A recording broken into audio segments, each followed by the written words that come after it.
you will see the magic. Just try it, and if not, just come back to this video and say this is the worst idea ever. Just unfollow, never watch me again. Hello, this video is gonna try to expand your idea of what Inktober can be, the rules that can be broken, and how you can make it a more profound experience that maybe you thought you could. So basically, this is a challenge, drawing every day in October. There's a list of 31 prompts, and everyone just illustrates these prompts however they like. It started as just a doodle with an ink pen, and it becomes something much larger than that, and the majority of illustrators that joined this challenge do really complex, amazing pieces. Like, there's a lot of people who do 31 pieces in October, which is much more than 31 little drawings. But maybe if you're not an artist, you don't know it, or you don't think it is your place to participate in it. So I want to deconstruct a lot of ideas that I think are behind feeling like you don't belong in this challenge, that I think can be so beneficial for absolutely everyone. I want to start by expanding on the idea of the Inktober laws. So let's first discuss what is a piece, what is an illustration. So if you just search what an illustration is, I quickly search it on Google and I'm going to read it to you. An illustration is a visualization or a depiction such as a drawing, sketch, painting, photograph, or other kind of image of things seen, remembered or imagined using a graphical representation. And I want to invite you to also join this challenge if you do collage, if you do video. Is it not also a graphical representation? Just because it has a movement, it stops being one. At its core, it's still an illustration. At its core, an illustration is a simplification of an idea so that the large majority of people can understand it regardless of education, culture, language. So for example, can't a poem be considered an illustration? Can a simplified text, a very obvious description, can be considered an illustration? It is illustrating an idea. So I really invite you to expand on a notion of what an illustration can be and what can be accepted in this challenge. Because after all, there are no rules.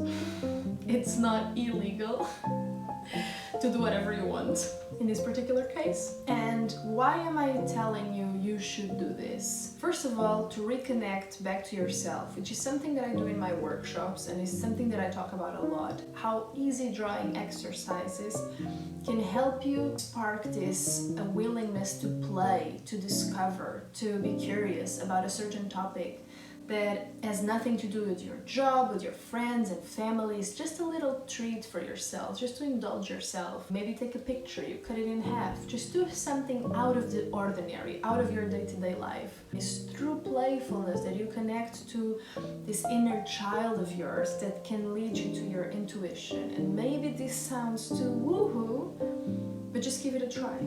And then you can tell me I'm crazy. Because there's a part to it that I don't think a lot of people get to experience, which is the ability to build something from start to finish all by yourself. Even if your drawing, if your collage, if your video is like, it's something bad, it's not great, it's mediocre, it's still something you did and you shared it, and it's now part of this online massive gallery. And that can feel so empowering. And this is again something that I've noticed in my workshops, that people really feel like there's a click inside that really opens up. You see that it opens up their realm of possibilities. And the reason why this is so beneficial is because it's exercising the muscle of creativity. And you need creativity to solve every problem in your life. Even if it's not a problem, every amazing thing that happens to you needs creativity to be taken to the next level. And exercising it, exercising this muscle, requires a space where failure can happen, because it's not about making something good or making something bad. It's about exploration. It's about trying new things. It's about learning new things so that you can come to this, because the more the possibilities you have, the more creative you can be. And this is why doing it for a whole month can be so cathartic. And then this is something that I also have in my workshops, and I really believe this. You have this moment to yourself. You can get so far on your own, but it just explodes when you are part of a community. I guess for my fellow introverts, even though I would say I'm an ambivert, but I'm really getting to the introvert side as years go by, and I'm able to just be myself.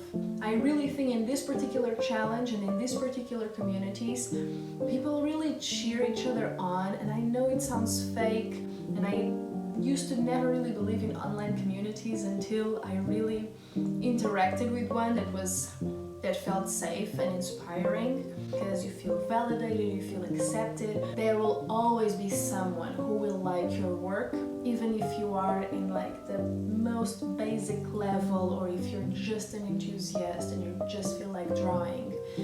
It can be so empowering to see people like celebrate something about you that you don't think it's that special. You see that your light is much brighter than you originally expected.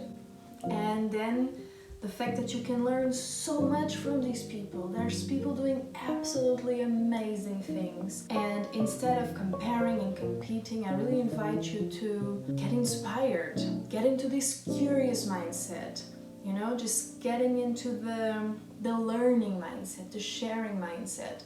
It can completely transform your experience. I really felt this in other years, that I became better throughout the months, not just because I was doing it every day and I was exercising every day, because again, creativity is like a muscle, it's like going to the gym, but also because I was taking ideas from other people, like, oh, he's doing it like this, let me try that, let me try this, I like this, and da-da-da-da-da. And it just bleeds into my work, and I like to think that the opposite also happens, that you have this world in the comfort of your solitude. So now I convinced you to join, and you're looking for the prompt list, but you realize that there's a lot of prompt lists, and every artist, it feels, has a different one. So do you have to choose one? How does it work? I'm here to tell you, you can do, again, whatever you want to.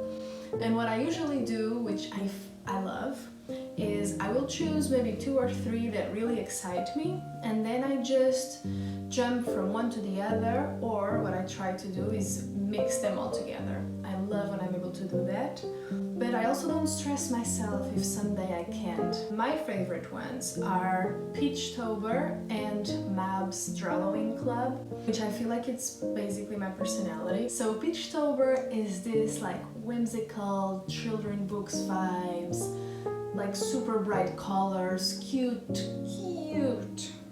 style. And then I go to Mab's Drawing Club, which is all about Halloween, which I absolutely love. Like, I just love the months of October and November for that, for the Halloween vibes, the ghost vibes. And so her prompt list is all about that. It's all absolutely dark and witchy. So I like to mix these 2 polarities together. And this year, I'm bringing a 3rd member to the party, which is my own prompt list that I did with Collective, Oza. I decided to do a prompt list of women, and basically humans who identify as women, that I really want to learn more about. My goal is basically for you to enjoy this exercise, but also to get more references, to get to know more stories of women that throughout history did so much and were completely obliterated from it. And the next conversation you have, that somebody might say, oh, but women don't go to war, like women were never part of revolutions, or because throughout history they were so repressed and suffered so much. Yes, does not mean they didn't do some cool, badass things that you should know about. And you can say yes, and these are all the names and these are all the things that I learned.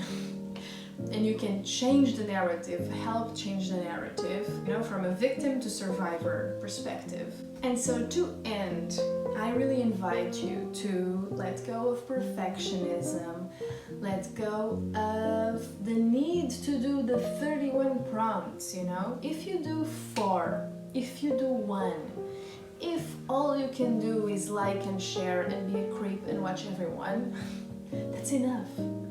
That's enough. I really invite you to take this month as a month that you will allow yourself to play and get inspired.